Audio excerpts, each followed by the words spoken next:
Selamat sore teman-teman. Selamat sore Pak Herjoko atau Pak Joko. Terima kasih atensinya. Hari ini kita mau belajar sama-sama tentang tata bahasa Jawa dan seluk-beluknya di dunia sastra Jawa nantinya. Silahkan yang memang nanti penasaran, memang pengen mengulik, pengen tahu, pengen mendalami, pengen melengkapi lagi tentang dunia bahasa Jawa atau sastra bahasa Jawa, boleh langsung nanti interaktif dengan Pak Joko. Begitu. Jadi bagi yang belum tahu Pak Joko ini yang saya pahami ya, saya masih ingat dulu. Semoga Pak Joko nggak lupa. Saya pertama kali ketemu Pak Joko itu ngantar novelnya Mas Wani yang Nun, karena covernya menggunakan salah satu lukisan Pak Joko waktu itu, kalau nggak salah saya mengantarkan ke Tembi tahun berapa ya, saya lupa sih. Semoga mengingatkan kembali, waktu itu saya Pak yang ngantar. Tentang Pak Herjoko dan karya lukisnya yang bercitra wayang bisa dilihat di Instagramnya. Banyak karya-karya beliau tentang lukisan wayang, citra wayang itu dengan dunia kontekstual hari ini, mungkin itu bisa dilihat di Instagramnya Pak Herjoko itu. Silahkan searching kalau penasaran. Daripada panjang lebar, waktu dan tempat saya persilahkan, monggo Pak Joko.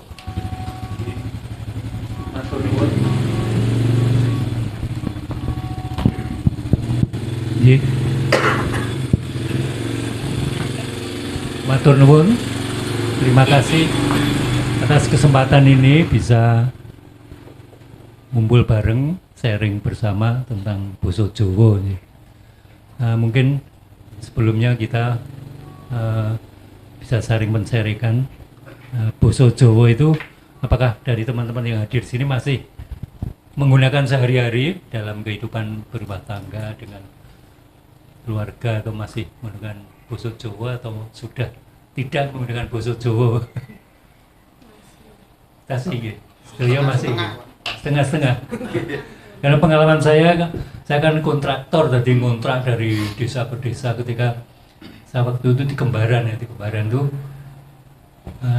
tetangga-tetangga sudah mulai mengajarkan atau mengajak anaknya berbicara bahasa Indonesia. Terus anak saya kan pakai bahasa Jawa halus gitu. Ketika di warung beli pakai bahasa Jawa halus, pada gumun mereka. Loh, putranya siapa kok bisa bahasa Jawa halus? Padahal sebetulnya itu bahasa kita sendiri, tapi menjadi mengherankan ketika diterapkan di zaman sekarang ya. Karena ibu-ibu muda sekarang pun luwih bangga, luwih prestis kalau pakai bahasa Indonesia, apalagi bahasa Inggris gitu. Jadi bahasa Jawa itu sudah tidak dianggap membanggakan gitu ya. Padahal kalau kita ngerunut dari sejarah, nanti kita bisa sedikit mengenal sejarah Basa Jawa sing sampai saat niki kados mangkaten niku sampun mengalami perubahan ratusan tahun. Jadi kita mewarisinya, apalagi ketika kita menerapkan dalam kelompok teater sedut senut ya. Mungkin ada mas-mas yang ingat atau tahu tentang teater Gapit. Teater Gapit nggih. Itu ya saya selalu nonton kalau pentas, luar biasa pakai Basa Jawa tapi bisa luar biasa, banyak penontonnya dan sangat histeris kalau pada nonton teater Gapit. Yo kasar-kasar basane tapi ya itu Jawa. Dia mengambil setting Magersari ya, di sekitar Magersari, sehingga omongannya ya lugas banget, tapi itu Basa Jawa. Nah sebetulnya kita diharapkan atau kita sebenarnya kalau semakin menelisik ke dalam, kita menjadi bangga punya bahasa Jawa, karena bahasa Jawa niko mboten saged dipun tandingan basa sanèsipun kan basa Indonesia, basa Inggris. Banyak bahasa Indonesia menyerap dari kata Jawa. Niko contohnya menawi pakai sastra Indonesia, wah itu bukan urusanku, itu kan panjang ya. Nek basa Jawa mung cukup mbuh ya. Terus Kalau jatuh ya, jatuh tuh kalau bahasa Indonesia bahasa Inggris hanya satu kata, tapi kalau bahasa Indonesia ada rumah, kegeblak, kejelungup, ya, kejengkang, itu semua jatuh. Tapi kalau harus dibahasakan Indonesia tuh jatuh tertelungkup panjang ya. Tapi kalau Jawa mau kerungkep gitu. Ini adalah andalan kita ketika teater sedut sunut menika milih basa Jawa no. Kula sarju sangat karena dengan basa Jawa bisa mengekspresikan aneka macam emosi yang ada dalam diri kita, dalam kelompok kita. Coba kita nelusuri basa Jawa, wonten wonten pundi ta basa Jawa menika?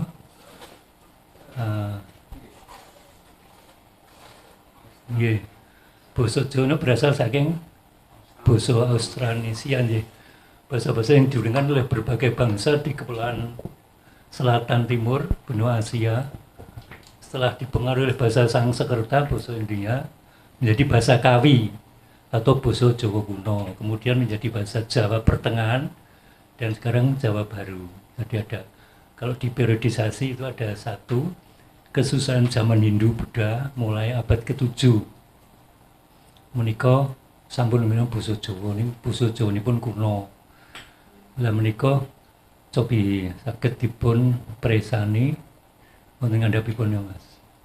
Nah, ini saya mau ngambil contoh setunggal nika Kakawin Arjuna Wiwaha menika, tapi ini sudah diterjemahkan oleh Sanusi Pane. Sanusi Pane itu pada tahun 1940 menika menerbangkan Kakawin Arjuna Wiwaha dalam bahasa Indonesia. Itu coba kita lihat itu naskahnya, itu sudah menggunakan basa Jawa kuno nggih. Namanya saya pun terbanget basa Indonesia nggih pun basa. Nah, seni pun basa Jawa kuno. Itu cantik topeng adalah salah satu ragamnya, dan bermanis tak bermanis-manis, lugas dan tega bila membangkit dukana. Tidak cantik aku ini tanpa guna. Demikian ia menyandang kecantikannya. Kala dia ini jika tiada berhias, wajahnya bunga cempaka, tulus tatapannya tembus ke hati, mengiakan jika sedang mau, bila habis gairah menampik lugas nih, menampik lugas itu salah satu penggalan cerita Arjuna Wiwaha ketika bidadari itu berdandan mau menggoda Arjuna. Terus dilanjutkan pertapaan gua Batu Putih menyambut dengan tawa riang ceria sepanjang sisi. Keindahan diamatinya oleh yang baru tiba. Beratnya amanat jua membuat runduk terenyuh siapa memandang. Membangkit asmara langit berpelangi, rintik hujan disiram sinar matahari. Ini kok bosanipun dipun kalian para kritikus itu dianggap paling indah bosanipun Kakawin Arjuna Wiwaha menika. Terus menika salah satu penggalan tasih wonten malih kula nyuplik beberapa penggalan. Nah, menika pas bidadari menggoda Arjuna, ketujuh bidadari. Menika lagi situ ada namanya Irim-irim Wilutomo, Lengleng Dalu, lalu ada Tunjung Biru, ada 7 bidadari di situ.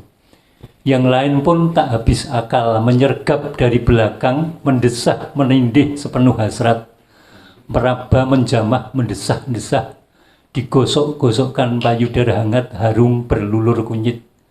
Dalam birahi dipeluknya, tangan dipelukkannya, tangan Arjuna pada leher, dijamahnya pada pinggang, kainnya menerawang, serentang mega tipis menabir bulatan bulan. Sakit bayangkan ini. Ini sangat indah ya. Kata-katanya itu sangat indah ketika dikemas oleh Empu Kanwa. Padahal ini sastra ini ditulis pada tahun 1019. Terus sampun dangu ya, sampun tahun 1019. Terus ini Daita Newata Kawaca, ini pas mau menyergap Newata Kawaca Arjuna dan Supraba itu. Daita Newata Kawaca di kaki selatan Gunung Semeru.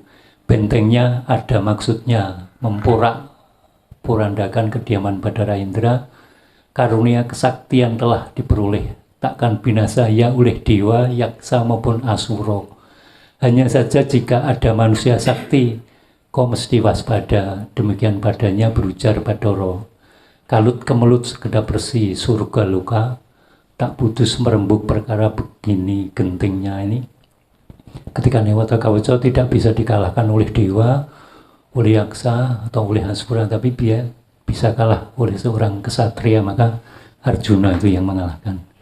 Menika sastra yang basa Jawa yang berkembang pada abad 10.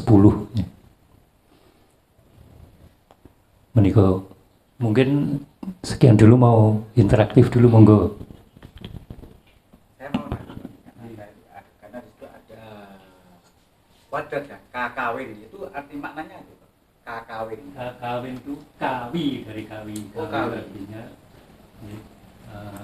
sastrawan ya, sastrawan. Penyair, kawi itu artinya sair. Terus kawin itu jadi kakawi, penyair, jadi suara penyair atau sastrawan. Para kawi kalau begini diceritakan itu para kawi para sastrawan, penyair dari kata syair nih, kawin. Kawi itu syair, kakawi terus sampai kakawi jadi penyair, karya syair dari seorang kawi. Jadi terus karena tulisannya banyak ditulis oleh seorang penyair, itu akhirnya tulisannya dinamakan huruf kawi, ya, basa kawi, basane penyair. Kawi. Itu. Jadi kalau ini setelah itu sastra, mungkin yang lain lagi. Betul. Nah, ini sekarang saya ambilkan dari naskah Negara Kertagama ini pas jaya-jayanya Majapahit. Ini setelah tadi Kakawin Arjuna, sekarang Negara Kertagama. Nah, menika ada tulisannya seperti itu, ada basa Jawanya, kadi tinitah lan apa enggak pati sih. Nggih sakromo ya.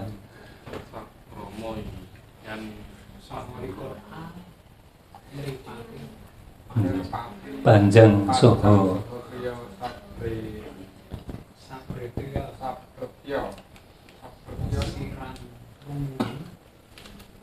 lasem ini.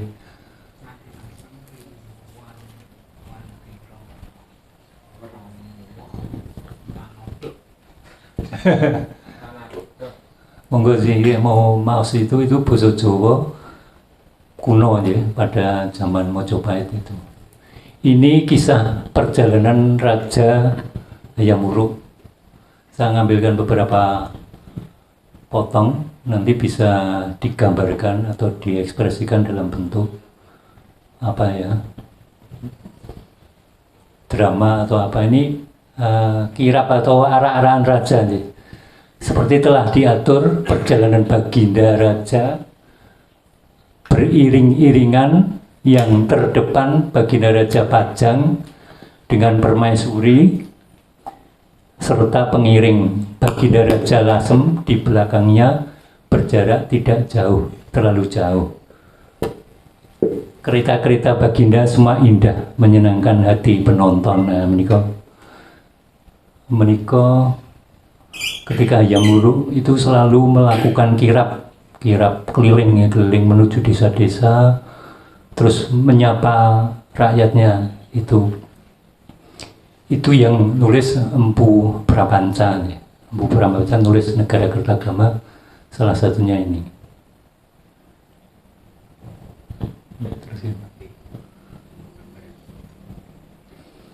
Ini yang lanjutnya, Baginda Raja Doho Narpati Ring Doho.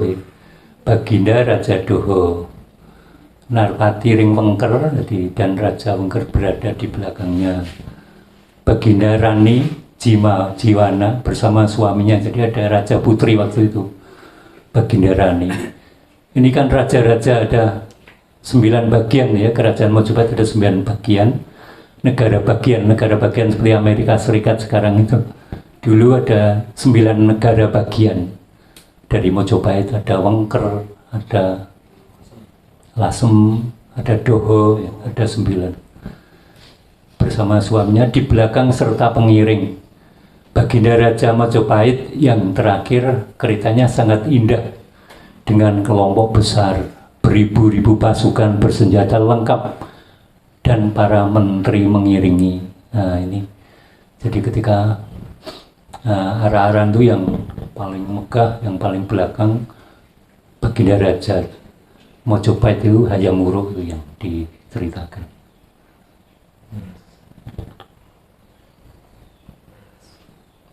Bisa digambarkan gitu, dibayangkan.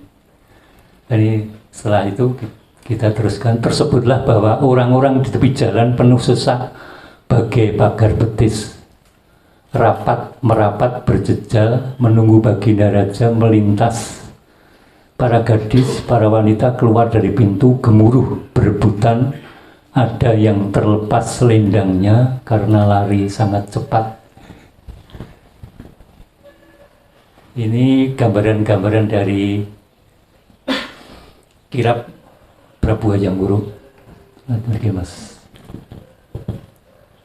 Bagi yang rumahnya jauh berebutan memanjat pohon yang tinggi, bergantung di pohon gadis tua, muda, penuh sesak. Ada yang memanjat pohon kelapa, tak berpikir panjang, tampak seperti tak sadar. Terpusat hatinya hanya untuk menonton. Mungkin ada pertanyaan sekalian apa atau interaktif aja nih.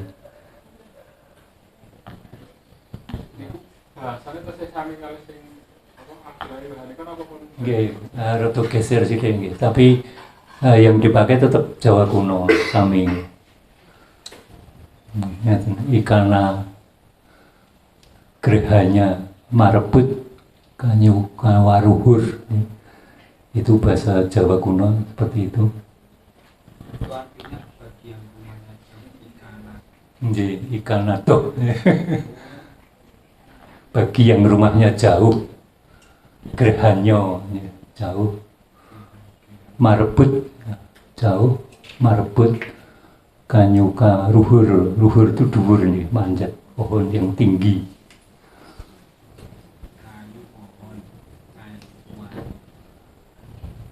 Jadi kalau mau diulik satu persatu nanti kita bisa belajar tentang Jawa kuno, misalnya arti-artinya itu bisa. Ini yang menerjemahkan adalah salah satu dokter dari Bali ini. Ini aslinya saya ada nomor 233 dari Lontar ya, bisa di Lontar. Ada Lontar yang satu garis lontar itu ada naskahnya seperti itu.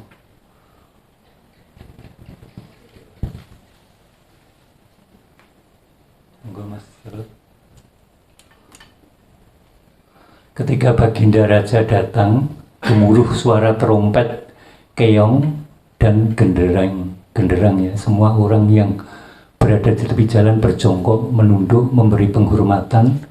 Setelah Baginda Raja berlalu, bersorak-sorai pengiring yang di belakang. Gajah, kuda, keledai, unta, kereta berduyun-duyun tak terputus. Nah ini ada, kita bisa membayangkan sastra zaman dulu yang menggambarkan kirab Raja Hayam Wuruk, betapa megahnya, betapa riuh ramainya. Ternyata ada aneka macam binatang ya, ada gajah, kuda, keledai, unta pun ada loh. Kereta berduyun-duyun tak terputus, panjang berarti. Monggo sinten ingkang badhe ngobrol mawon nggih. Ndak ketoke kaya guru mulang. Berarti bahasa yang dulu Jawa kuno sama yang sekarang bedanya di apanya? Cara tata bahasanya atau cara Ini tadi apa? Ini kan abad 14 ya, cuman Mojopahit. Nanti yang di Kartosuro setelah ini ada yang gaya Kartosuro ya, setelah sampai coba mas.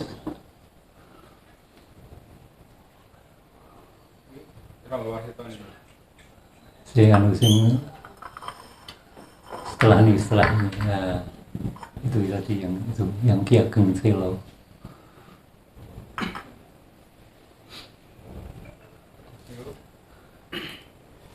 Ya, Ki Ageng Selo ini perpindahan dari Mojopahit ke Demak ya. Ada tokoh Ki Ageng Selo yang banyak menulis tentang pepali Ki Ageng Selo. Itu modelnya sudah metrum dan anggulo ya. Kalau tadi kakawin masih bentuk kakawin, kalau ini sudah tembang. Jadi sastranya sudah tembang. Coba mas, sastra ini ngadapi danang. Nah ini sudah Jawa sopo sira wong kang gawe becik. Jadi langsung melompat ya, seperti karena Majapahit surut terus diganti oleh Kerajaan Demak, budayanya sudah lain, sehingga banyak perubahan-perubahan yang agak apa ya, ekstrem atau apa, banyak perubahan masuk sastranya. Dan kakawin metrum itu sudah dikemas menjadi sastra mocopat ya, tembang mocopat seperti ini. Ini tembang Dananggulo, sopo sira wong kang gawe becik, Nora wurung tembe mangge harjo, tekan sak turun-turune yen sira ini mungkin menika saged dipun pahami ya ngantos basa sekarang semua bisa tahu ya, tidak ada yang angel ya bahasanya ya. Apa yang angel di antara itu? Cara pengucapannya waktu dikawi sama yang sekarang kan agak beda. Iya, ini yang abad 15 ya. Coba kalau tadi kan kita banyak yang asing ya. Asing. Bahasa Jawanya asing. Kalau sekarang yang asing mana tuh yang ini? Nggak ada. Nggak ada. Bisa diterjemah semua aja. Ini beda banget, ini abad 15. Ki Ageng Selo menulis. Ki Ageng Selo kalau di mitos itu yang bisa megang bledek gitu ya. Karena dia dengan sastranya itu selalu mengkritisi orang-orang gede, sehingga sepertinya bisa megang orang gede itu. Seperti megang geluduk, suara yang geluduk-geluduk itu bisa dipegang oleh Ki Ageng Selo dengan sastranya itu. Jadi sastra itu saged kangge protes, kangge ngekspresikan tadi seperti negara Kertagama bisa membayangkan ketika kirap raja betapa meriahnya, hebohnya, tapi ketika Ki Ageng Selo bisa untuk mengkritisi orang-orang gede dengan apalagi dikemas dengan sandiwara itu juga bisa lebih efektif lagi. Ini tadi melanjutkan yang tadi dalam satu pikulan bareng-bareng menika sak dereng pun ana Mas. Nah tadi di belakang rombongan raja tadi di belakangnya ada rombongan ini ketika Baginda lewat buyun tak terputus. Rombongan pejalan kaki melangkah setapak. Jadi di belakang raja ada rombongan pejalan kaki yang melangkahnya setapak bareng-bareng bawahnya yang dipikul berkumpul di belakang. Lada, kasumba, kapas itu karena sangat berat ya. Pada sebenarnya kirap itu diikuti oleh rakyat yang memikul beban berat ya. Makanya jalannya setapak bareng-bareng bawahan yang dipikul berkumpul di belakang. Ada lada, kasumba, kapas, buah kelapa. Kasumba mungkin sekarang kita tahu apa ya kasumba ya. Betul terus. Itu memang di Serat Centrini pun yang abad 18 itu kita sudah kehilangan banyak sumber daya, misalnya seperti burung, jenis burung yang disebutkan di Serat Centrini itu banyak yang sudah tidak ada, padahal baru abad 18. Ada tukang ya, binatang tukang itu di Serat Centrini banyak disebut, khasiatnya luar biasa, semua bisa berkhasiat. Nah, karena menikah sangat berkhasiat maka diburu sehingga sudah habis. Ini kalau teks-teks lama itu kita sering kehilangan, sekarang sudah nggak ada, misalnya seperti kasumba itu apa, serta wijan dipikul ya. Di belakang orang-orang memikul barang-barang berat terpisah karena lambat, jadi ada yang memikul barang dengan kirap tuh carry yang buri karena lambat juga sulit hingga berbimbingan tangan. Jadi sudah gandeng-gandengan, ada anak anjing di kanan dan anak babi di kiri, anak ayam itik dalam keranjang, ayam perunduk bergerak-gerak. Jadi rakyat kecil itu tetap ngerkoso selaku ning mburi bebane abot pisah karo barisan rojo. Itu sejak dulu, jadi makanya banyak yang apa ya, yang sengsara itu karena memang jenjang strata sosialnya sangat jauh, sehingga yang satu begitu melimpah, yang satu merkoso. Ini dalam satu teks ini tadi sudah kita bisa membayangkan loh, menawi raja keretanya bagus, megah, pasukannya banyak, pengawalnya ribuan, tapi ini di belakang orang-orang memikul barang berat, terpisah karena lambat juga sulit, hingga harus saling membantu satu dengan yang lain. Ya.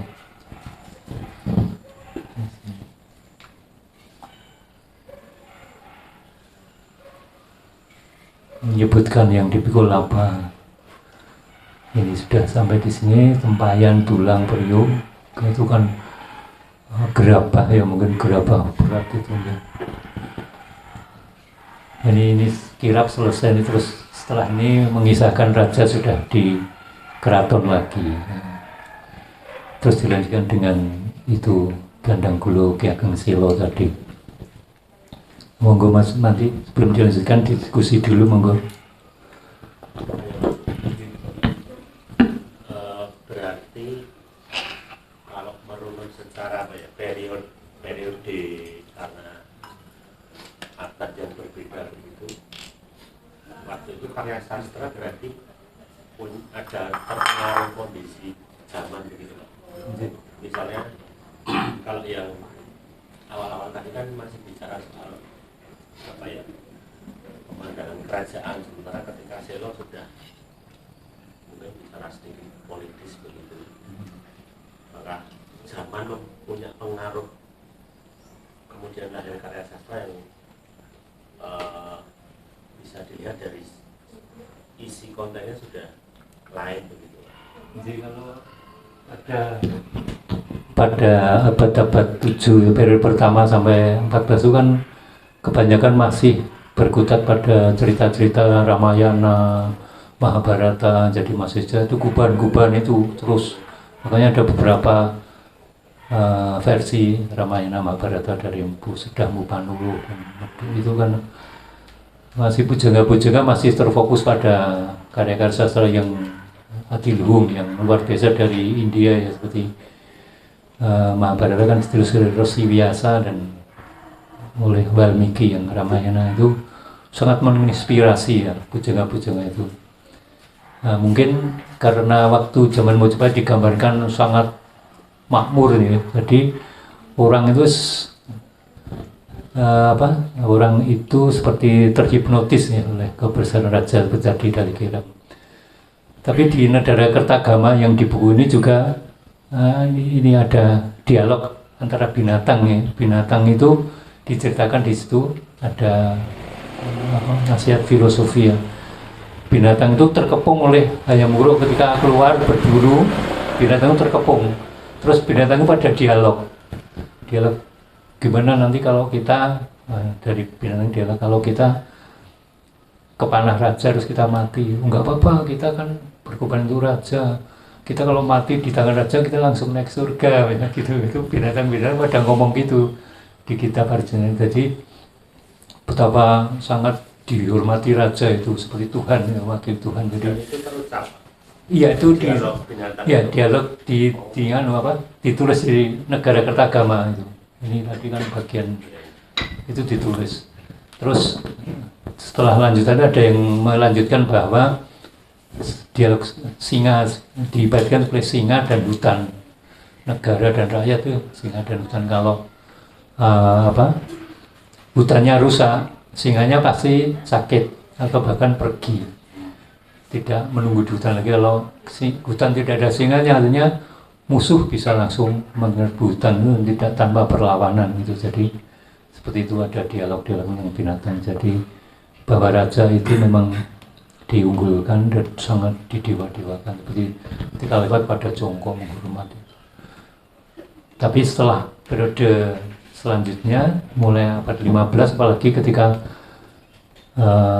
VOC ya, Belanda sudah masuk, wah itu konfliknya banyak karena memang keraton dipecah belah. Nanti pujangga yang ada di keraton ada juga pujangga yang di luar keraton yang rakyat tapi nggak pernah diakui, tapi ada. Jadi ada di sini saya tampilkan. Itu coba Mas juga. Nah ini Ronggo Warsito. Ronggo Warsito ini sudah mboten asing nggih tembang menika nggih. Menangi zaman edan. Iwohoyo ing pambudi ini juga bahasanya sebenarnya sudah tidak jauh berbeda dengan Ki Ageng Silo tadi. Jadi ini sudah melitam Demak sampai Kartosuro. Ini Iwohoyo ing pambudi melu edan ra keduman yen tan melu anglakoni buya kademan milih. Terus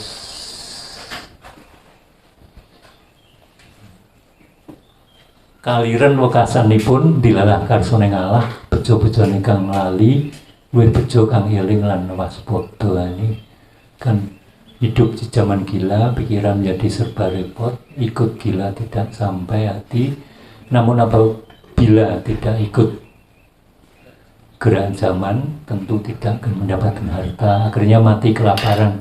Sudahlah takdir Allah, meski orang mabuk harta menjadi bahagia, masih lebih bahagia orang saleh dan waspada. Ini kan kritik tapi halus, karena para peneliti mengatakan bahwa Ronggo Warsito itu memang ditangkap oleh Belanda.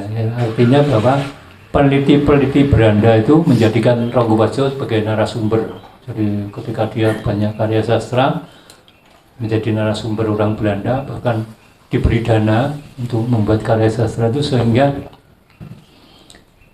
dia mengkritik aja zaman edan enggak halus, itu kan sangat halus kritikannya, sangat halus, karena dia juga berdiri di pihak Belanda, walaupun dia pujangga kerajaan Kartosuro, tapi dia kerajaan Surakarta, tapi dia tetap tidak berani terus terang dengan kritik.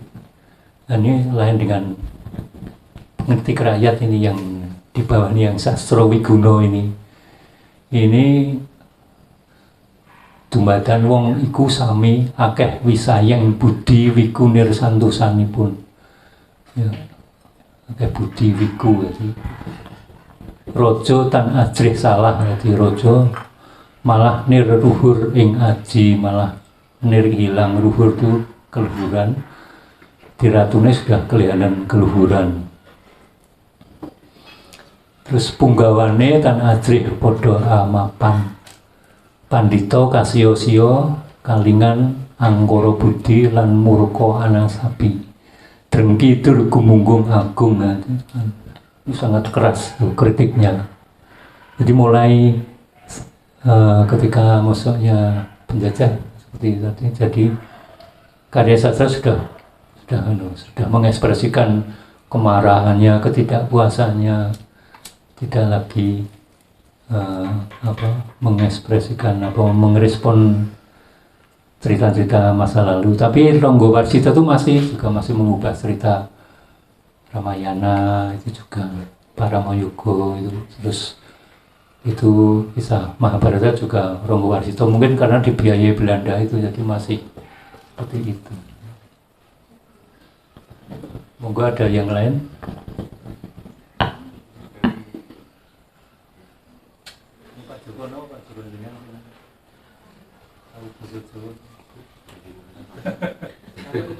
Cara tulisannya itu tulisan sing riyen apa pun dianu Jawa kuno baru. Itu ketika Jawa yang sekarang itu kan sudah ada pengaruh Arab juga nih, ada pengaruh Arab, terus pengaruh Jawa baru, sehingga banyak yang disesuaikan. Tapi itu kasih mau dipotong sih, terus kasih tinggal roti pekak, roti pekak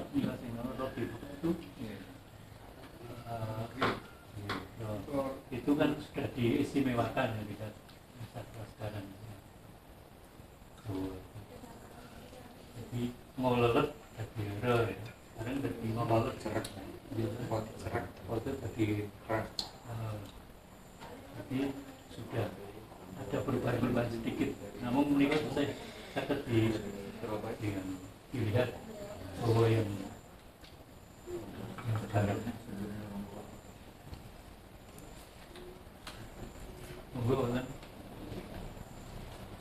Kalau kakawin itu wonten aturannya ada pasnya ini kan bukan. Mau bebas. sifatnya metrum kalau dulu syair yang bermakna itu metrum ya, metrum itu seperti syair dilakukan kalau di mocopat kidungan, tapi bergesernya terus jadi mocopat diatur papat-papat kalau ada yang merumuskan itu, namun untuk yang ngatur A, E, U, O, jadi ada apa, tipe wuku, tiga hulu, tipe ngelegeno, itu juga sangat pengaruh dengan sastra, karena begitu mau menuliskan misalnya saja Pademan Senopati itu kan di sastra yang baru tidak terus ada variasi Wong Agung ing Eksigondo, karena apa? Karena guru lagunya harus jatuh ya, belum jatuh I, jadi harus ing Eksigondo. Terus juga Mataram, kerajaan Mataram itu kalau mau jatuh wulu atau suku itu jadi Matarum, jadi ada karya sastranya juga begitu. Jadi Matarum kalau mau jatuh wulu I Mentawis, jadi bisa macam-macam. Itu juga karena sudah dipatok dengan karya sastra yang bentuknya mocopat. Itu pada Kartosuro sampai sekarang itu karya sastra, sampai Serat Sendini, sampai yang baru-baru itu karya sastranya bentuknya mocopat.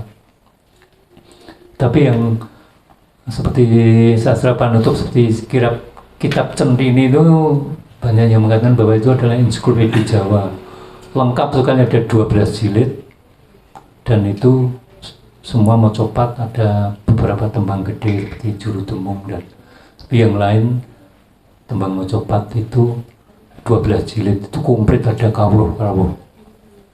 Itu karena yang berinisiatif itu Mangkunegoro kelima itu ketika jadi Mangkunegoro keempat, ketika jadi Pangeran Senopati atau jadi putra mahkota, terus jadi Pakubono itu sudah membuat Serat Centini.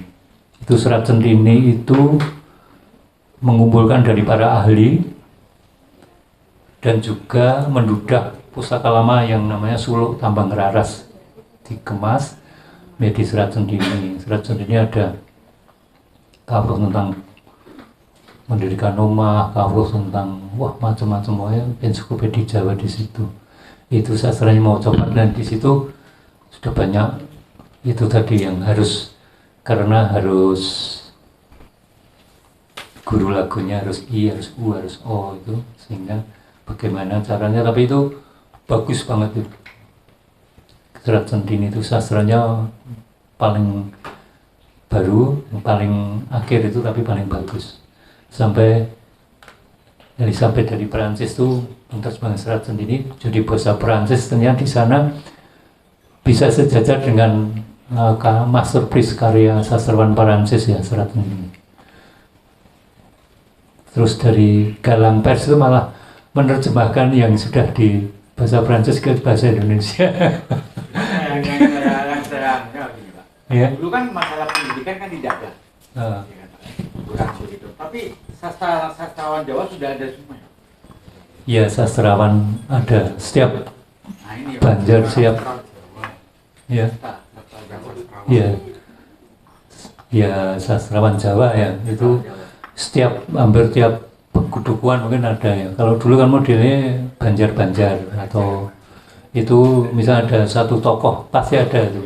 Karena kalau mau membaca buku misalnya babat Ki Ageng Mangir gitu ya, itu kan ada yang bisa baca di Banjar, terus dia baca, mau coba nanti penduduk sama ngrungokke, sama mendengarkan ceritanya itu, sehingga bisa merasuk karena dikidungan dengan suara yang indah, isinya bisa dirasakan, ceritanya berjalan seperti ini, sehingga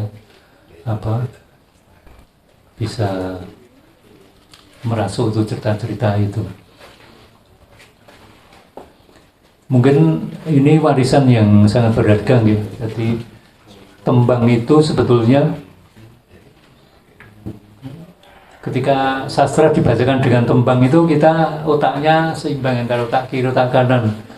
Tentang otak kanan itu tentang keindahan seni, otak kiri tentang intelijensi ya. Jadi ketika mendengarkan tembang itu wah enak suaranya, otak kanan biasa, tapi artinya apa ya, maknanya apa, ceritanya apa, itu kan otak kiri, sehingga menjadi seimbang.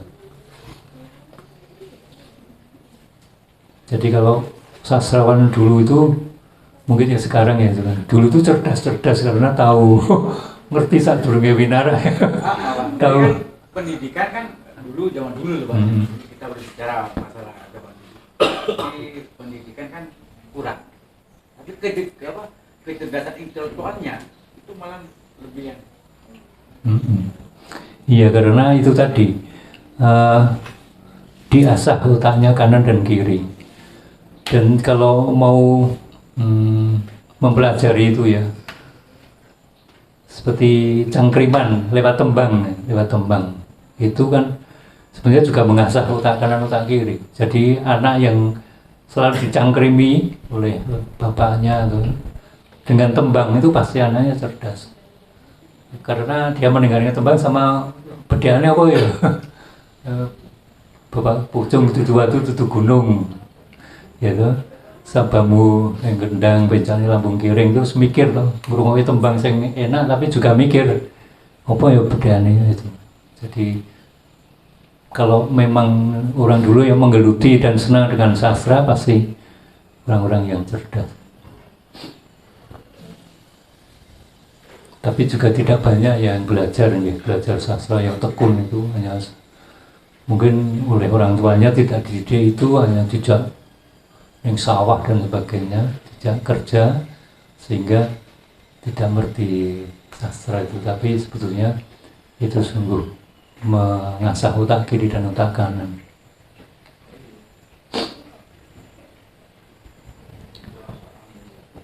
Monggo wonten Bapak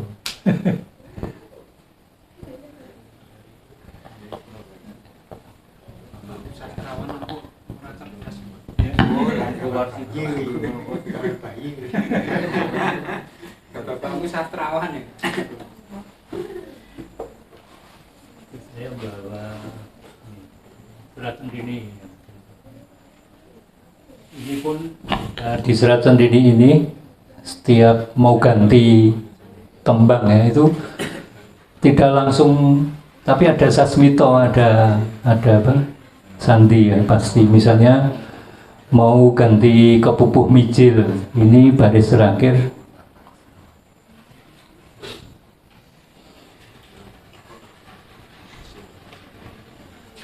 Ini ya.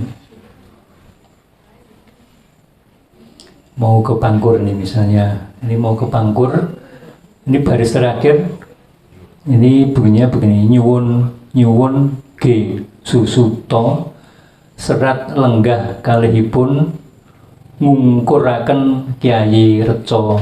Ngungkuraken berarti mau masuk tembang Pangkur. Di orang berpikir toh tidak langsung diduduki, tapi ngungkuraken, orang tahu oh, ini berarti mau ganti tembang Pangkur. Iya. Kan satu pilihan katanya kan satu kan. Gitu. Iya.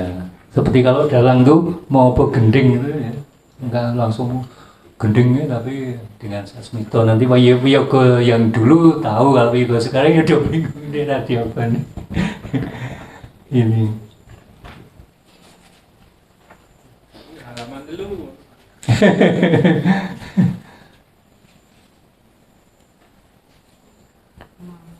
Nah ini mau masuk ke tembang Mas Kumambang itu baris terakhir dari tembang sebelumnya ada lir mas tumimbul ing wareh, seperti emas yang kemambang, tumimbul ing wareh kemambang. Orang tahu mau masuk tembang Mas Kumambang gitu. Itu indahnya karya sastra itu. Jadi tidak toklah itu, tapi dengan sasmito itu melatih kecerdasan kita. Di orang tok lah gitu, cetok enggak. Jadi dengan sastranya sudah tahu. Berarti tata bahasa Jawa dengan Macopat itu ada kaitannya dengan Pak ya? Ya, tadi itu sastra Jawa yang sudah hidup pada zaman Kartosuro, Surokarto itu ditulis dengan tembang Macopat. Ini seperti Serat Candini ini semua tembang nih, tembang Macopat. Tapi kisah ada kawruh, ada cerita, ada sejarah itu, tapi tulisannya tetap Macopat. Kan Macopat kan bahasanya kan yang diambil belakangnya kan. 6 kayak kemarin kan ya Pak. 6 molu. Jadi kan belakangnya tak yang diambil Pak. Ya, Macopat itu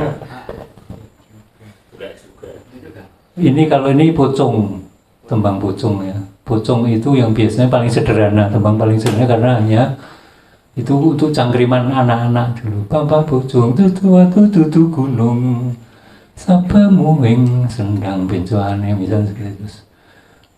Itu nanti di bedek itu bapak pocong itu rumusnya kalau tembang pocong itu bapak pocong dudu watu dudu gunung 12 itu akhirannya harus suku.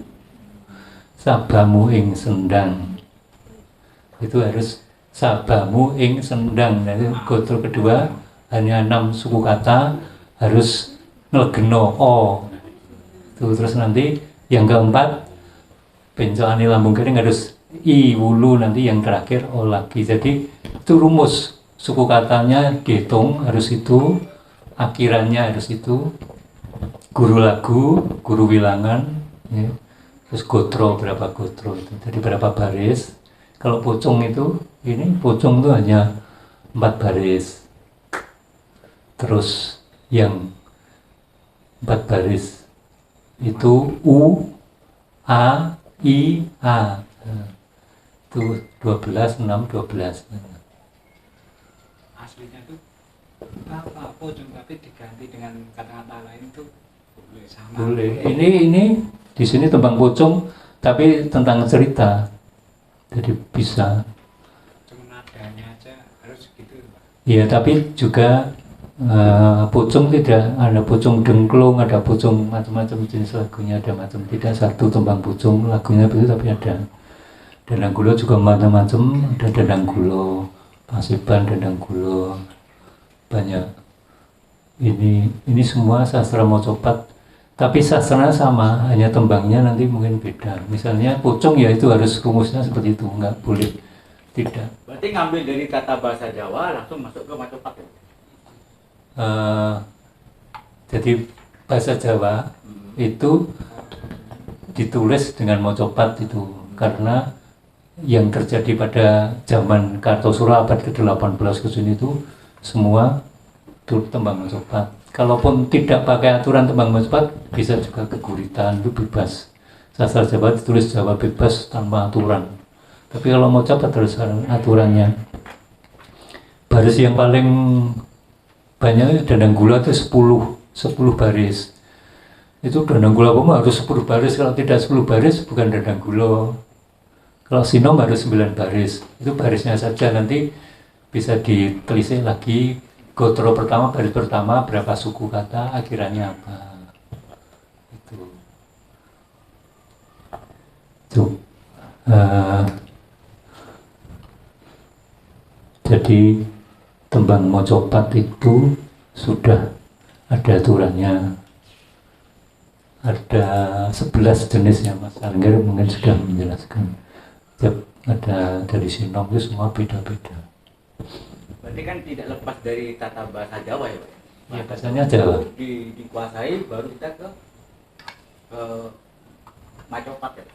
Kalau mau buat Macopat kita harus tahu bahasa Jawa, perbenaran bahasa Jawa yang banyak ya, kosakata Jawa yang cukup memadai karena mau menjatuhkan ke I itu apa ya, misalnya ke A apa, apalagi harus suku katanya harus hanya sudah diatur seperti itu. Kalau mau membuat beda kalau cuma naskah teater atau naskah sandiwara kan bebas dialognya, tapi kalau untuk sastra Macopat itu sudah harus ada aturannya.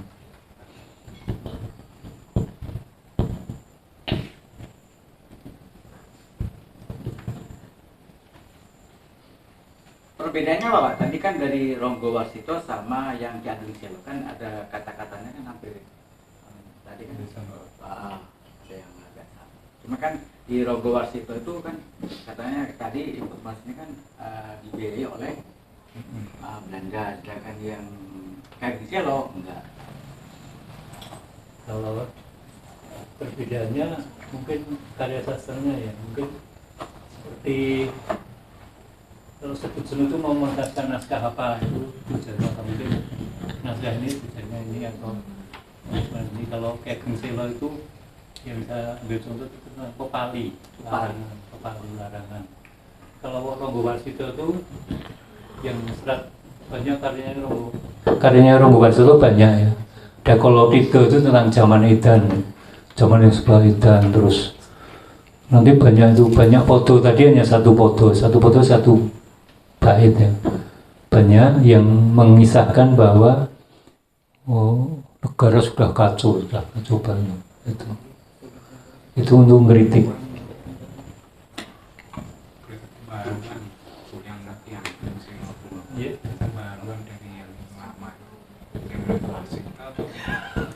Ya, Ki Ageng Selo itu kan abad 15 ya. Itu kalau putra Brawijaya, masih putra Brawijaya Mojopahit. Tapi ketika dia keluar dari keraton, iya, terus dia sudah di bawah pemerintahan kerajaan Demak. Jadi sudah lain, jadi beda. Jadi lebih ke pengaruh Islam, kalau masih Hindu Buddha. Kromo IG sekarang kromo biasa gitu kan. Kalau kromo itu kayaknya pada beberapa literasi itu pas zaman Sultan Agung itu baru ada grade-grade itu, ada kromo, ada moko lugu, moko halus, terus ada kromo lugu, karena kromo halus ada 4 itu mulai zaman Sultan Agung ke sini. Kalau itu di zaman itu nggak ada golongan itu, kalau ada golongan tapi dari strata sosial, bukan dari sastranya ya. Tapi ada sastra yang diucapkan karena perbedaan kata banyak, ada yang halus, ada yang untuk raja itu macam-macam sebutannya, sehingga yang pantas dipilih yang mana itu ada di Jawa kuno, tapi tidak digolongkan semata-mata untuk di golongan kromo halus, kromo lugu itu baru Mataram, Sultan Agung ke sini. Malah ketika Keraton Jogja Solo ada satu lagi bahasa Bagongan yang di keraton itu yang Pekeniro, Maniro, Ulun, Ingsun, barang itu kan bahasa Bagongan bahasa keraton. Jadi sesuai strata ekonomi Pak, sosial. Ya itu lebih ke hubungan kekerabatan. Misalnya kita akrab bisa ngoko lugu ya, kue arep lunga ning ndi, misalnya gitu. Tapi kalau misalnya lebih ada rasa hormat sedikit, nanti kan kue arep tindak ning ndi, jadi tetap, atau panjenengan arep tindak ning ndi gitu. Ada campuran gitu, ngoko halus. Ada beberapa yang dibahasakan, misalnya antara suami istri ya, bapak mau wes siram durung ya, itu kan ngoko halus. Jadi mau berkundur wes siram durung. Nanti ada beberapa yang dihaluskan, tidak langsung. Kue mau satu durung kan, ngoko lugu. Tapi kalau ngoko halus kan, kue mau wes siram durung. Apa panjenengan mau siram durung, bukan kue tapi panjenengan mau siram durung. Nek ngoko lugu kan kue mau satu durung.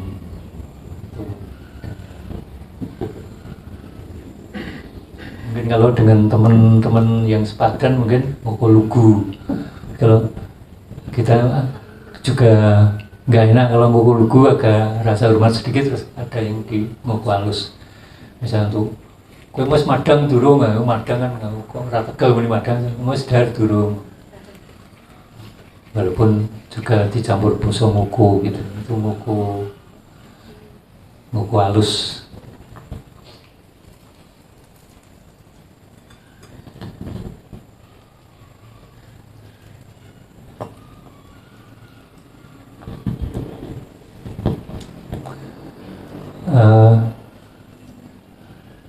Ada lagi. Sama orang Keraton beda kayak mantan dulu kan, sama interaksi sama orang Keraton Jawa ini cukup beda ya. Aku nggak begitu promo aku banget belajarnya. Ya kalau keraton sekarang tuh ya mau ketemu dengan abdi dalam abdi yang ada dia ya biasa, usulnya seperti yang di luar. Dan kalau mau masuk itu malah dengan kerabat-kerabat keraton, mas sekarang pada bahasa Indonesia. Kalau sudah masuk keraton tahu. Jadi malah abdi dalam. Pulau Pirsani. Oh, gitu. Kulo Pirsani. Pirsani. Iya. Kalau ada nggak boleh dibacakan Kulo Pirsani ya nggak boleh gitu. Kulo bahasa ke diri sendiri nggak boleh gitu. Itu malah putra kulo itu juga nggak. Nah itu Pak, belum tahu mas. Iya, putra kulo harus anak kulo, lari kulo itu. Oh berarti kalau putra kulo salah ya? Salah. Itu ngunggul kayak awake dhewe. Iya. Oh itu. Dipelajari itu ya Pak. Itu Pak yang perlu dipelajari Pak. Kadang salah gitu loh. Besok belum Iya, ini belum nanti ada sendiri. Mas berarti kan mau apa? Menghormati orang yang kita hadapi itu loh. Tapi kadang salah, ya itu loh Pak caranya. Garwa kulo, putra. Aku belum tahu apa maksudnya itu. Wih hari ke-7. baru kompleks. Ini sebenarnya ini sejarah. Jadi kita tahu peta Basa Jawa itu yang ada sekarang itu dulu seperti apa tuh, ada pergerakan tadi. Walaupun ini bisa diperdalam lagi, tapi saya mencoba mencari wakil dari sastra zaman abad ke-10 atau sampai dengan abad sekarang. Dan mungkin misinya juga beda. Nah, saya menikah sedut-sedut sekarang itu kan sangat strategis ya untuk mengekspresikan apa yang ada. Mungkin kondisi zaman seperti ini, mungkin diulangi lagi di sastra Wiguno tadi tentang mengkritik pemerintah yang keras gitu. Terus lalu itu nanti dengan sedut-sedut itu sangat adaan istilahnya, adaan timbul menyampaikan sesuatu mungkin tentang kelangsungan hidup alam, tentang ekologi, tidak hanya tentang pemerintahan politik, tapi kita juga perlu menyuarakan untuk kebaikan semesta ini, bumi yang kita cintai, dan juga itu lewat sandiwara itu sangat strategis. Kelangsungan dana air. Ya, itu yang nulis naskah itu tadi Mas. Nah, ini kan Tak ijo hadir sing dodol itu Mas. Pak, saya pengen tahu Pak. Tata dulu kan ada namanya zaman dulu Pak ya. Sangsakerta. Itu bahasa Sangsakerta itu kayak Jawa tuh gimana itu Pak? Huruf Sangsakerta. Huruf ya. Iya. Huruf. Itu bukan bahasa. Aksara. Ya. Iya. Kan dari Sangsakerta lari ke Jawa kuno. Iya. Coba di atas tadi. Kawi. Mungkin periodisasi gitu loh Pak. Yang periodisasi tadi itu. Ini abad ke-7.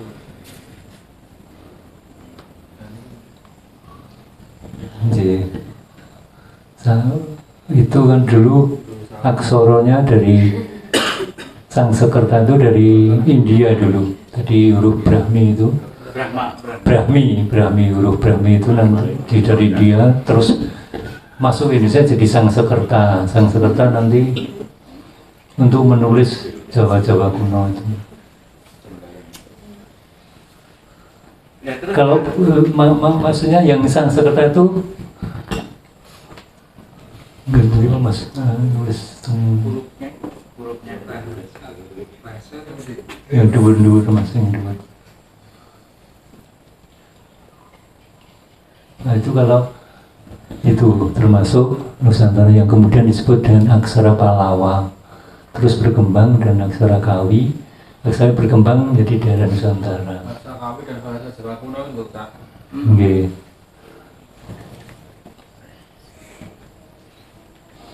Nanti di besok, materi yang besok saya sudah nyiapkan yang tentang huruf-huruf itu yang awalnya itu untuk ngode-ngode di pembuatan candi itu ada kodenya dari huruf itu. Jadi bahasa yang berasal dari bahasa. Ya, aksara dari Brahmi berkembang ya, dari turunan aksara Brahmi, huruf Palawa itu, aksara Palawa ya. Itu untuk menulis bahasa Sangsekerta dengan aksara Palawa. Terus nanti setelah bahasa Jawa kuno itu dengan aksara Kawi ya. Jadi itu nanti tulisannya gitu. Kalau aksara Kawi itu untuk nulis bahasa-bahasa kuno. Tapi kalau aksara Palawa itu untuk menulis bahasa Sangsekerta. Itu aslinya dari India. Terus kalau mungkin tidak ada yang bertanya tentang kenapa ada legenda Aji Soko yang huruf Jawa itu. Ono Coroko itu kan sudah menjadi huruf Jawa ya, bukan huruf lain. Karena yang bahasa yang hampir di sekarang yang dikenal seluruh dunia kan ada 3 bahasa. Satu bahasa Arab, bahasa Cina, bahasa Jawa. Nah, itu Pak, kata bahasa Jawa itu yang sampai sekarang itu jadi terkenal. Iya. Bahasa Madura kan? Nggak ada. Enggak ada. Jawa. Ono Coroko. Kalau Inggris Apa? Nggak ada bahasa Inggris. Kalau Cina ada Cina. Jepang enggak ada. Nggak ada Jepang. Ada ya? Ada ya Jepang. Hong Pai Hong. Kelontong-tong. Yang prasasti yang ditemukan di Solotigo ya, sekarang jadi kota Solotigo itu berangkat tahun 750 Masehi, tanggal 24 Juli. Itu ditulis dalam bahasa Sangsekerta dan juga bahasa Jawa kuno. Itu salah satu tulisannya Srir Astu Swasti Praja. Ya. Berarti masih hidup deh. Semoga bahagia, selamatlah rakyat sekalian. Itu kan masih sulit lagi bahasanya. Itu pada tahun 750. Beliau itu Raja Banu namanya, memberi bumi pertikan atau bumi Swantara, namanya Desa Hampra.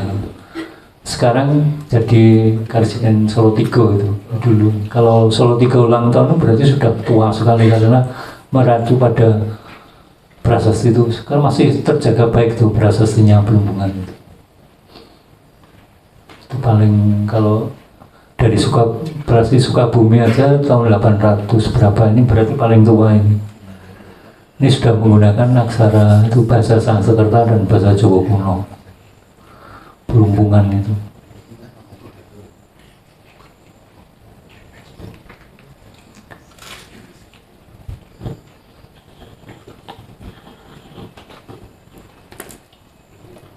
Ada lagi Mbak ini mungkin ada pertanyaan. Mas Andi.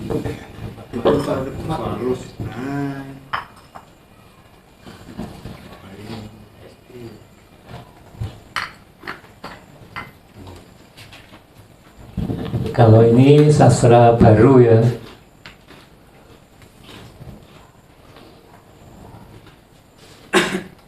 Sastra Jawa tapi tanpa aturan-aturan ini. Kalau ini seperti keguritan itu. Mungkin yang jago moco siapa sini? Keguritan monggo selingan. Pak Joko. Monggo Pak Joko. Ini mungkin Pak Joko bisa moco terus ditafsirkan kita apa yang disampaikan oleh sastra yang paling baru. Pegang Pak. Nah, benar Pak. Yang judulnya ini judulnya Celeng Lesi, ini karya Jaimin. Jangan. ngawiji kok. Satu lu, Kak. Jangan kok.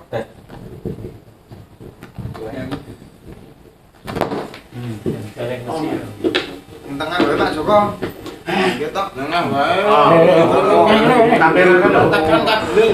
Sip. Kecolati. Nah, Ini sastra baru ya, tadi ada baru yang bisa aku foto. Ora tengah wis baikung. nanti bisa ditangkap apa maksudnya dari karya sastra ini. Kita wacana enggak?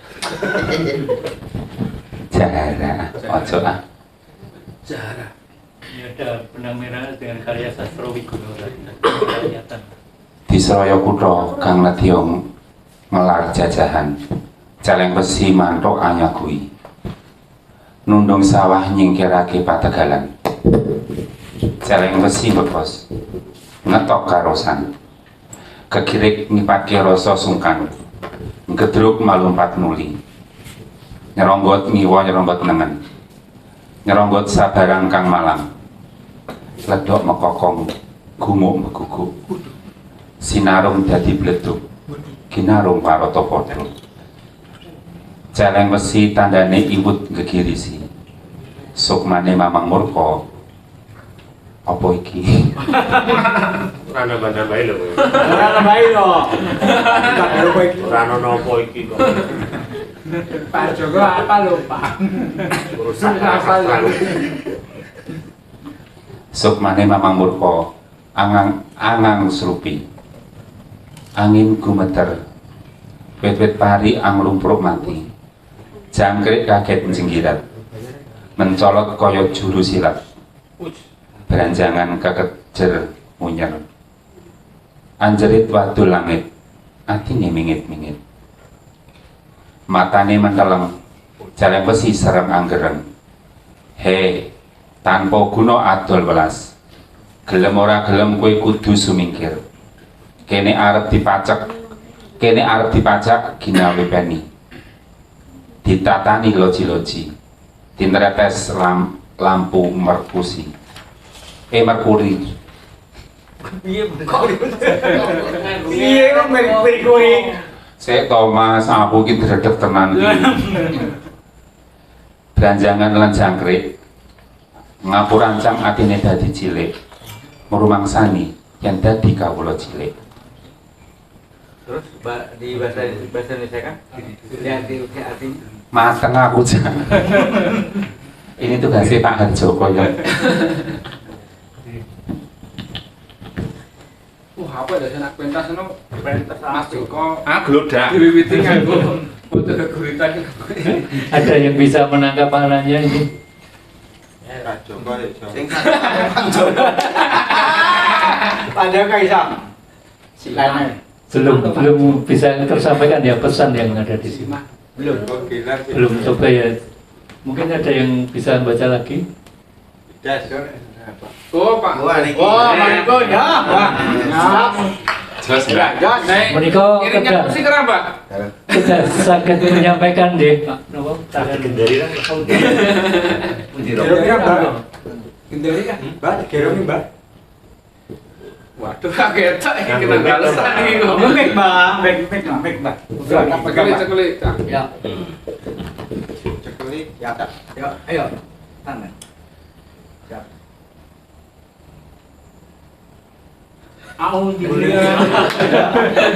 Rolling action. Intene. Celeng besi Oh, Iki.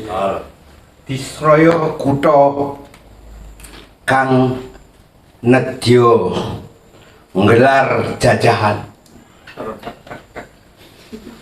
celeng besi mantuk anyagui nandang susah tentang sawah. nandang sawah nyingkirake pategalan celeng besi bekos ngetok karosan kekirik akipate rasa sungkan gendruk malumpat nuli Nyrongot ngiwuh nyrongot nengen nyrongot sambarang kang malang letok mekokok gumuk mbeguguk sinaruk dadi bleduk ginaruk waroto podo jaleng wesi tandange iwur anggegirisi sukmane mamung murka angkap lap lupi angin gumeter wiwit pari ngelamprak mati jangkrik kaget jenggirat mencolot kaya juru silat beranjangan sak kejer munyer anjerit waduk langit ating minggit Terus nanti ini gimana terus lagi? Terus semuanya ini terus. Arti Udah. Ini Pak. Ngluku sawah. matane mandeleng jaleng besi sereng anggereng tanpa guna adol welas gelem ora gelem kowe kudu sumingkir kang arep dipacak ginawe petni ditatani kar loji-loji tinretes lampu merkuri beranjangan lan jangkrik ngapurancang ating dadi cilik ngrumangsani yen kawula cilik Mekarsari 17 Januari 19 Oh. Ampun.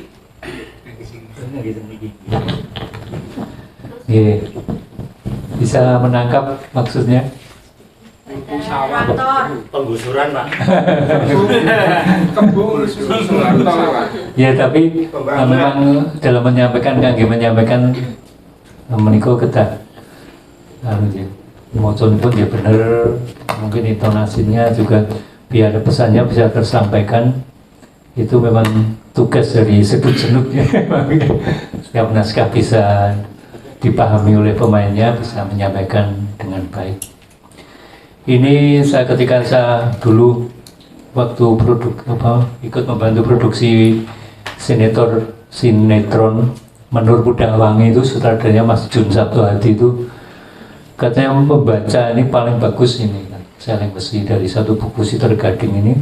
Terus dia kalau baca itu bisa rasanya kok ternyuh mau menitikkan air mata gitu.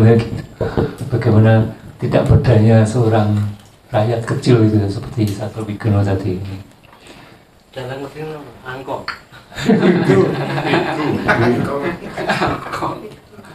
Ini ada beberapa tadi yang kurang kurang indah Pak. Merkuri ini kan basa Jawane pripun saged boten. Aneh yang ngrasakne.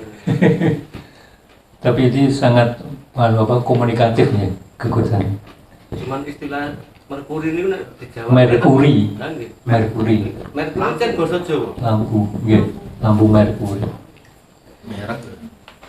Enggak, maksudnya iki yo kudu diperjelas. Merkuri iki istilah lama.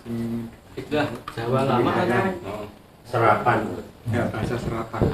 Jadi sekarang Jawa saat menikah kan yang lebih ke tujuannya lebih ke komunikatif nih. Jadi ketika membawa bahasa Jawa bisa komunikasi, sehingga kalau memang tidak enak di Jawa ya langsung tinggu aja.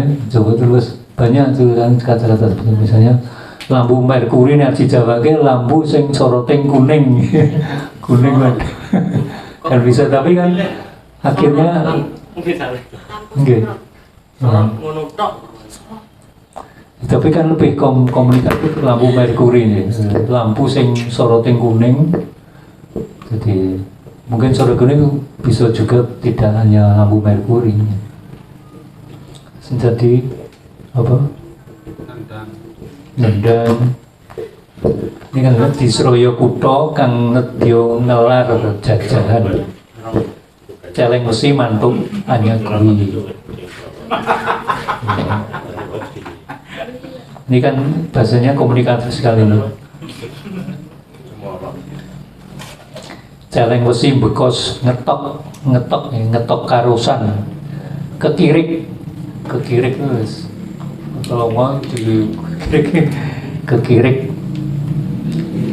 ngipake rasa sungkan, gedruk malumpat nuli, nyeronggot ngiwa nyeronggot nengen, nyeronggot sabarang kang malang, ledok mekokok gumuk beguguk, sinaruk dadi bleduk, ginaruk waroto podo, celeng mesti tandangi iwut ngegirisi, sukmani mamang murka anglang slupi, angin gemeter wit-wit pari nglumpruk mati, jangkrik kaget jenggirat mencolot kaya juru silat, beranjangan kekejer muyeng anjerit wadul langit, atine mingit-mingit matane menreleng, jaling mesi sereng anggereng, tanpa guna adol welas, gelem ora gelem kowe kudu sumingkir, kene arep dipacak ginawe peni, ditatani loji-loji,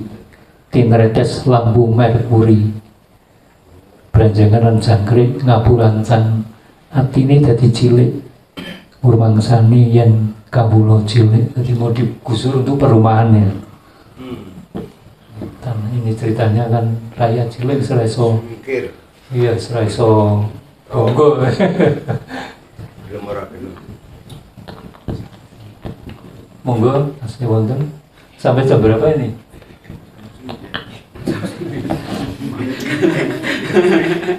Berarti kalau ini apa namanya? Sastra. Ini sastra Jawa yang baru, tapi bisa juga kalau di beberapa perkumpulan itu kalau mau mengekspresikan karya sastra dengan mau cepat juga bisa.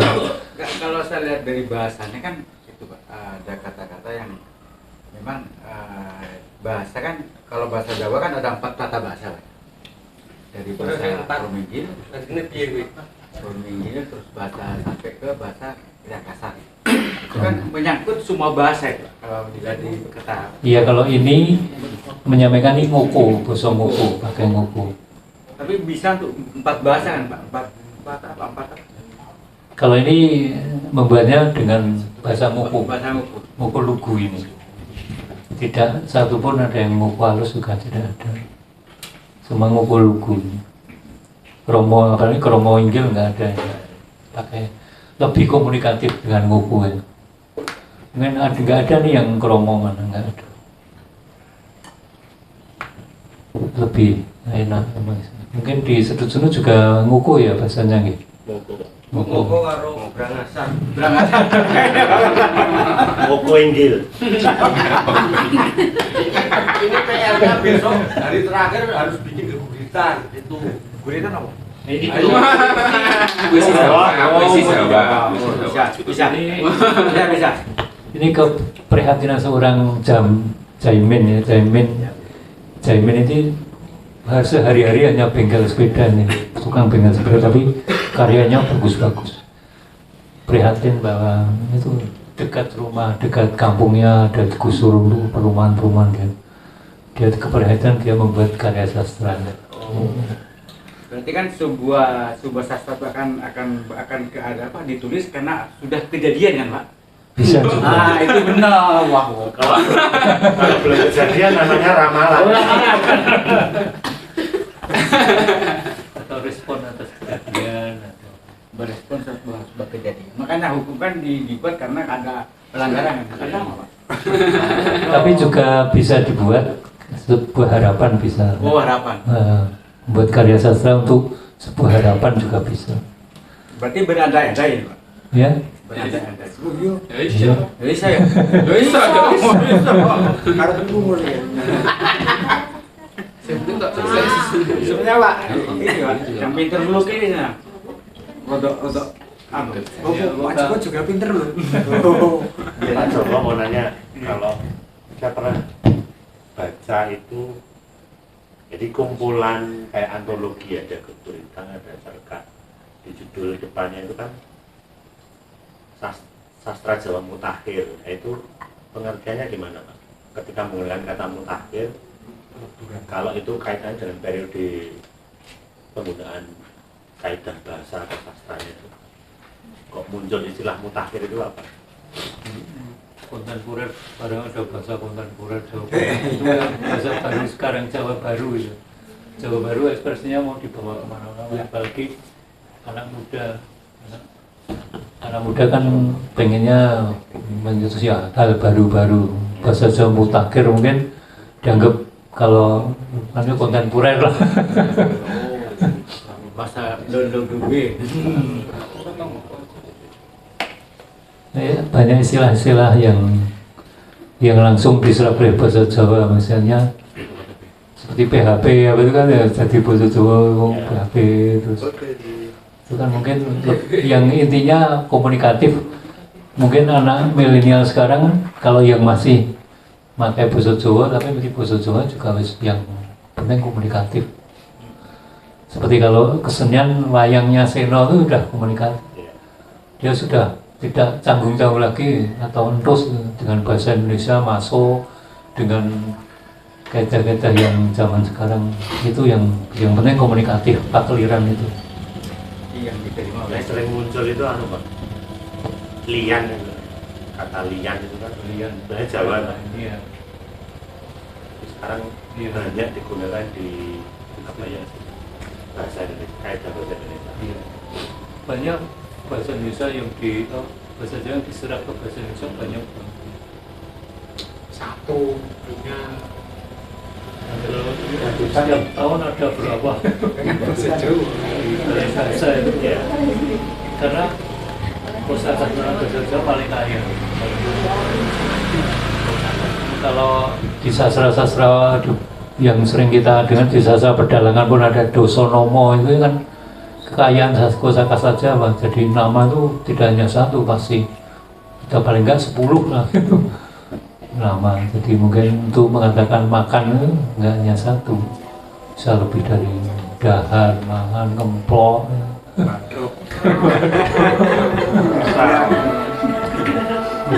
Nanti kalau bahasa Arjuna itu bahasa ini kata-katanya itu dalam ya. Yang mana? Arjuna, kayak Arjuna kan dalam ya. Maknanya. Arjuna tokoh wayang itu ya. Itu kan Raden. Ya, iya maksudnya kan kayak sekarang namanya Apa itu Arjuna. dialog? Namanya kan dalam. Ya Arjuna itu kalau Mutakhir akhirnya itu pangeran tangan raja ya. Orang-orang kalau zaman dulu namanya Panji itu ya, dari Panji berat jadi raja. Kalau Arjuna Pandhawa kan semua pangeran-pangeran, raja-pangeran yang semua bisa berhak menjadi raja. Hanya sama menjadi raja. Jadi bahasanya ya kalau derangnya juga derangnya itu ya bisa. Kalau dicampur sama yang air tanpa Dalangnya di sekitar itu bisa ngetut untuk dia.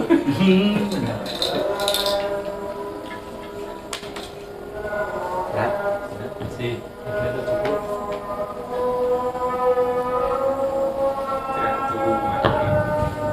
Gimana materinya kurang menarik atau Masih belum gering-geringan kan masih prakteknya nanti kalau udah prakteknya mungkin lebih Ini kan masih nganu sejarah gitu loh. iya.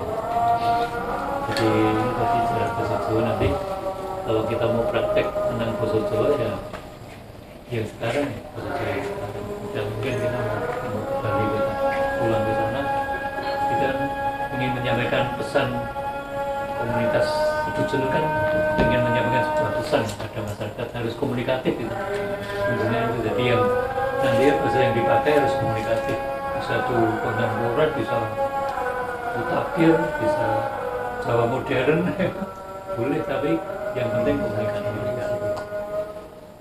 Kalau tidak komunikasi percuma kita menyampaikan, kita kesel, lelah menyampaikan sesuatu yang tidak komunikatif, tidak diketahui orang,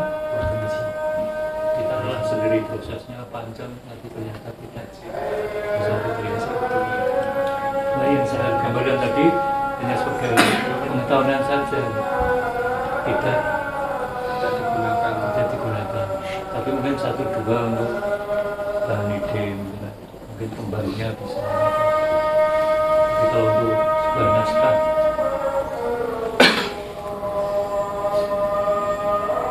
Yang kalau dilihat dari bahasa Jawa, berani itu bahasanya.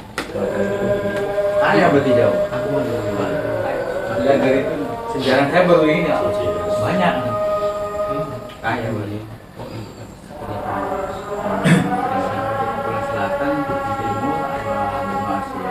Itu ada orang Madura juga loh, Cak.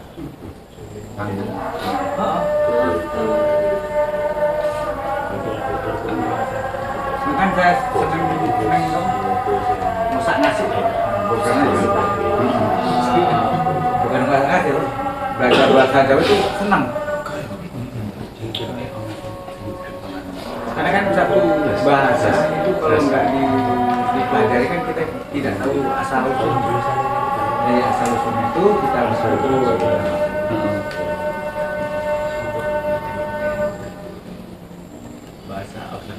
Bahasa Austronia di mana nih, Pak? Ya, bahasa apa ya? Bahasa Austronia yang hidup hidup di dataran itu Asia. Asia. Oh, daerah Asia itu.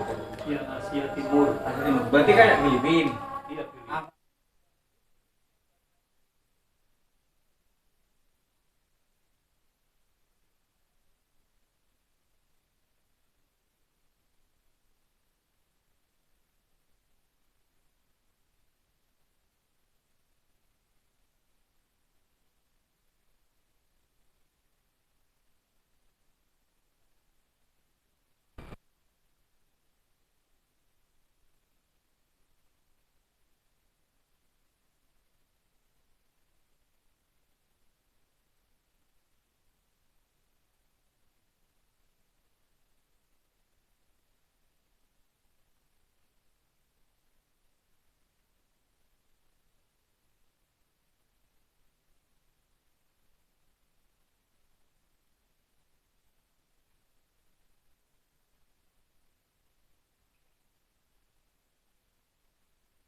Jimliwo sampun wis terbuk tentang bahasa, mulai dari asal usul bahasa Jawa yang kita pakai hari ini, mulai dari asal usul, perkembangan, periodisasi dari abad ke abad, dari waktu ke waktu, dapat disimpulkan bahwa bahasa itu sesungguhnya adalah sarana komunikasi untuk menyampaikan sebuah maksud tertentu.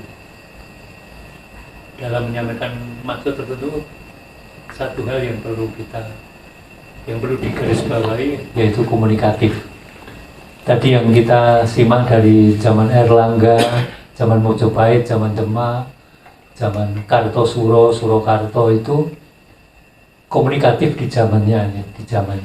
Ada beberapa yang tujuannya menyampaikan kritisi pada pemerintah, ada tujuannya mengekspresikan jiwa keindahan, menceritakan sesuatu kejadian dan sebagainya. Jadi kalau tidak komunikatif, apa yang kita maksudkan untuk menyampaikan tujuan itu tidak akan sampai kepada masyarakat. Makanya kita dituntut yang dari kelompok Sedut Sulit itu untuk selalu cerdas mengemas apa yang kita warisi zaman dulu itu tetap komunikatif di zaman sekarang. Sekarang zamannya milenial, ya bagaimana dalam tanda petik kita mengemas menjadi bahasa Jawa yang milenial. Jadi tetap, kalau istilah Jawanya nut zaman kelakone, jadi nut zaman kelakone, jadi selalu mengikuti zaman apa yang kelakon. Itulah resume dari apa yang kita sharingkan pada sore hari ini, bahwa bahasa Jawa ada warisan kita, dan dari mana warisan itu sudah kita lihat sekilas, dan bagaimana perkembangannya, apa kegunaannya, dan harus bagaimana kita sebagai pewaris bahasa Jawa di zaman sekarang itu, dengan grup Sandiwara Basa Jawa Sedut Senut ini. Semoga saja semakin mantap dengan bahasa Jawa yang komunikatif.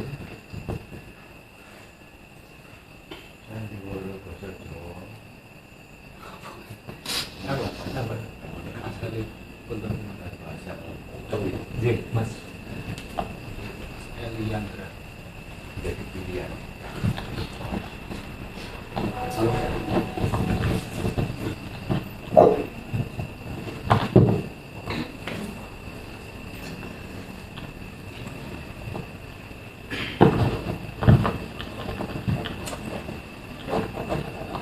Terima kasih sekali Pak Hersoko. Hari pertama ini kita banyak belajar tentang periode bahasa sastra Jawa. Mungkin untuk lebih kedepannya, ya mau tidak mau yang namanya belajar, mungkin stepnya dari kita paling tidak mengetahui dulu sejarahnya itu seperti apa. Jadi mungkin pertanyaan-pertanyaan teman-teman yang tadi sempat muncul kayak Mas Sidas, Cak Idris, itu mungkin barangkali nanti ada di pertemuan-pertemuan selanjutnya sebenarnya. Jadi mohon sabar ya.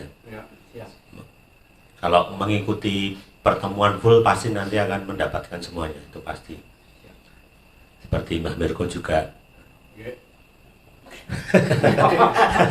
Tapi menarik sih, artinya ya memang begitulah Mbah Mirko. Jadi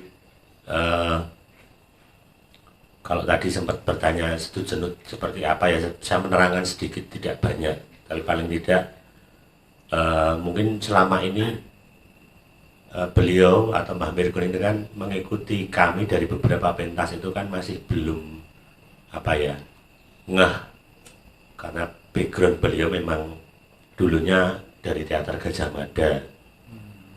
Ya tentu saja ketika lari ke yang teater berbasis bahasa Jawa, kemudian pentasnya juga di kampung-kampung tidak menggunakan konvensi-konvensi panggung, pasti istilahnya kaget gitu ya Mbak ya, culture shock gitu ya. Kok koyo ngene, biyen aku sinau teater aku ngene. Ya itulah perkembangan Mbah. Artinya mungkin teater Mbah Mirko yang dulu kan sedikit banyak terpengaruh Eropa Barat lah paling enggak, tapi paling tidak ketika hari ini Mbah Mirkun ada di Sudut Senut itu kan bagian dari kekayaan sebenarnya. Mbah Mirkun modern sudah khatam nih, sekarang kerakyatan, kembali kepada rootnya toh, akarnya kan Jawa toh Mbah, itu toh Mbah. Iya. Yoi. Oke, ketemu lagi dengan Pak Herjoko hari Jumat tanggal 24. Syukur di jam yang sama teman-teman. Jadi kalau bisa mulai on time jam 4 kan maghrib sudah selesai tuh. Sama dengan yang Mas Angger. Kalau beliau kemarin besok Kamis kan dengan Mas Angger itu kan jam 4 yang mau copat. Barangkali kalau teman-teman bisa on time maghrib itu kita sudah lodang, bisa ngobrol dan santai-santai. Begitu. Terima kasih atensinya teman-teman. Ketemu lagi besok dengan Mas Angger, dengan Pak Herjoko hari Jumat di jam yang sama, kalau bisa diupayakan ya, dengan materi-materi yang tentu saja lebih menarik dari ini, lebih lengkap lagi nantinya. Bagi yang mau beranjak dari tempat ini monggo, selamat jalan, hati-hati di jalan. Bagi yang masih mau ngobrol, wedangan juga dipersilahkan. Matur nuwun, terima kasih sekali Pak Herjoko. Materi.